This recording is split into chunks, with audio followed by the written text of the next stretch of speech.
The first key turned with a metallic scrape, and I stepped into the stale hush of the building, bouncing my laptop bag and a battered travel mug as I nudged the door closed behind me. The school was always different after hours, the corridors echoing with their own emptiness. My shoes squeaked on the linoleum, and overhead the fluorescent lights flickered to life in a stuttering wave, painting the hall in sickly, uneven white. I'd volunteered, if you could call it that, to help inventory the science prep room before the end of term. It wasn't so much generosity as inertia. Mrs. McBride had caught me just as I was leaving, keys already in hand, and her weary smile made it hard to refuse. Besides, I told myself, I'd have the place to myself. No students, no colleagues, just 2 hours of mindless counting and maybe the piece to plan next week's lessons. The prep room was at the far end of the corridor, just past the trophy case with its dusty relics and faded team photos. As I walked, my footsteps sounded too loud, the silence swallowing even the faint hum of traffic from beyond the parking lot. Somewhere, a clock ticked, but I couldn't see it. I let myself into the prep room. The chemical tang of old experiments greeted me, vinegar, ammonia, a faint whiff of something burnt. My eyes adjusted to the gloom. Only one window overlooked the tiny courtyard, and the glass was warped, the view outside stained green by algae. I flicked on the overhead lights, which buzzed and popped, before settling into a low, persistent drone. My phone vibrated in my pocket, a text from my partner, a meme about cats. I smiled, answered with a thumbs up, and set the phone face down on the desk. I'd get this done, go home, order takeout. That was the plan. I started with the glassware. Beakers, flasks, graduated cylinders, each stacked in precarious towers behind smudged cabinet doors.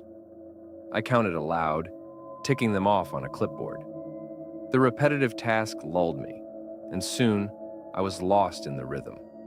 Moving from shelf to shelf, only occasionally glancing over my shoulder at the shadowed corners of the room. It wasn't until I tried the bottom cabinet, the one with the stuck door, that I noticed anything amiss. The handle was colder than the others, a chill that seeped into my skin. I tugged, expecting resistance, but it swung open with a brittle, shuddering groan. Inside, the shelves were lined with jars, some empty, others clouded with residue, a few sealed with wax. There was something unsettling about the arrangement, the way the jars leaned together at odd angles, as if confiding secrets. One jar, tucked in the back, caught my eye. It was smaller than the rest, capped with a rusted lid. The label had long since faded, but a faint impression remained, something like a circle, bisected by a jagged line. The glass was thick, warped, and whatever was inside had settled into a dark, viscous layer at the bottom. I hesitated, but habit won out. I reached in and lifted the jar. It was heavier than I expected, cold enough to sting my fingers. I set it on the counter, the thud echoing strangely in the quiet. There was a faint sound, like a sigh, or maybe just the air shifting in the room. I told myself it was nothing. I pried at the lid, but it held fast. I tried again, grimacing as the metal scraped against the glass. Finally, with a reluctant pop, it twisted free. The smell was immediate, musty, sour, the scent of something old and wrong. I gagged, turned away, and fanned the air. The odor faded quickly, leaving only a bitter metallic tang. I peered inside. The substance at the bottom was almost black, shot through with threads of crimson. It pulsed, just for a moment, as if reacting to the light or to my gaze. I blinked, and it was still. A trick of the shadows, I assured myself. I set the jar aside, scribbled an unreadable note on my inventory sheet, and tried to focus on the next cabinet. But the air felt heavier now, close and humid. The light overhead flickered, buzzing louder. I paused, listening. There was no sound from the hallway, but I couldn't shake the sense that I was not alone. The feeling grew as I worked. I caught glimpses of movement in the corner of my eye, a flicker of motion behind the frosted glass, a shadow that didn't belong. The temperature seemed to shift, pockets of cold settling around me. My skin prickled. I told myself it was nerves, that the old building creaked and settled, that the day's fatigue was playing tricks. But the sense of being watched was impossible to ignore. I kept glancing at the window, expecting to see a face pressed to the glass, but there was nothing, just the greenish smears of algae and beyond the empty courtyard. I tried to hurry, but my hands shook. I dropped a test tube, the sharp ring of breaking glass making me jump. The fragments caught the light, glinting with a reddish sheen that vanished when I blinked. I swept them up, my heart hammering. I couldn't escape the feeling that the room had subtly changed. The shadows were deeper, the corners darker. The air grew thick with the scent of damp earth, mingling with the chemical tang. My phone buzzed again, but when I checked, the screen was black, dead. I frowned, certain I'd charged it, but dismissed the thought. I was almost done. The last item on the list was the fume hood in the corner, rarely used, its glass shield streaked with dust. I approached, each step slower than the last. The hum of the lights seemed to synchronize with my pulse, rising and falling in time with my breath. As I reached for the fume hood's handle, I caught my reflection in the glass. Distorted, pale, eyes wide in the harsh light. For a moment, I thought I saw another face above my shoulder, features vague but unmistakably wrong. Too many shadows where there should have been none. A hint of teeth in the darkness. I jerked away, the movement sending a chill racing down my spine. I stared at the glass, heart pounding. My face stared back, alone.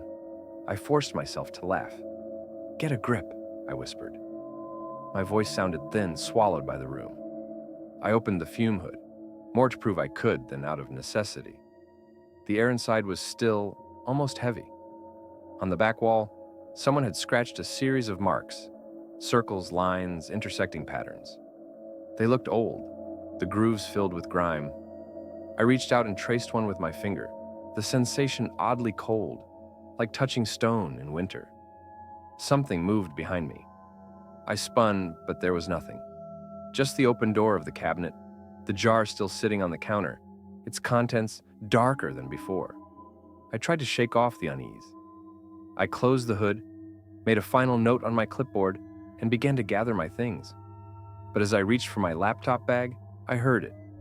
A faint whisper, just at the edge of hearing, winding through the room.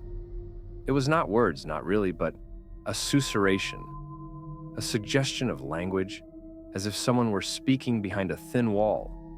The lights buzzed and dimmed, shadows pooling in the corners. The whisper grew louder, circling me, pressing against my skull. I backed away, bumping into the counter.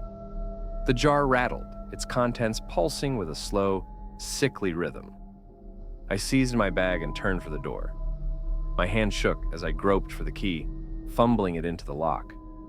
The whisper rose, threading itself into my thoughts, filling me with a sense of dread so complete it was almost physical. I wrenched the door open and stumbled into the hallway. The lights here were dimmer than before, and the ceiling humming with a low, throaty vibration. The air was thick, hard to breathe. I hurried toward the exit, footsteps echoing in the hollow silence. As I passed the trophy case, I caught another glimpse of movement, a reflection, a shadow that darted just out of sight. I broke into a run, not caring how foolish I looked. Outside, the night was colder than it should have been, the air sharp and metallic. I fumbled with my car keys, hands numb, and slid into the driver's seat. The school loomed behind me, its windows dark. I started the engine, headlights slicing through the gloom. But as I glanced in the rearview mirror, I saw the prep room window, a faint, shifting shape pressed against the glass.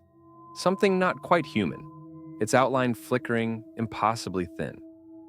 I drove home, the radio silent, every streetlight casting long, unnatural shadows across the road. All night, the feeling lingered, the sense of being watched, of something following just out of sight. My phone refused to turn on. My dreams were filled with whispers, the taste of rust, the cold press of invisible hands. The next morning, I called in sick. I told myself it was just exhaustion, a trick of the mind. But when I checked my bag, I found a faint, oily residue on my fingers. a stain that would not wash away. And suddenly I saw a shadow in the corner of my eye, leaning close. In the silence of my apartment, I faintly started hearing the echo of that whisper, circling closer with each breath, waiting for me to listen. I know I left the jar in the prep room. I know I closed the door behind me. But the whisper is patient, and I am so very tired.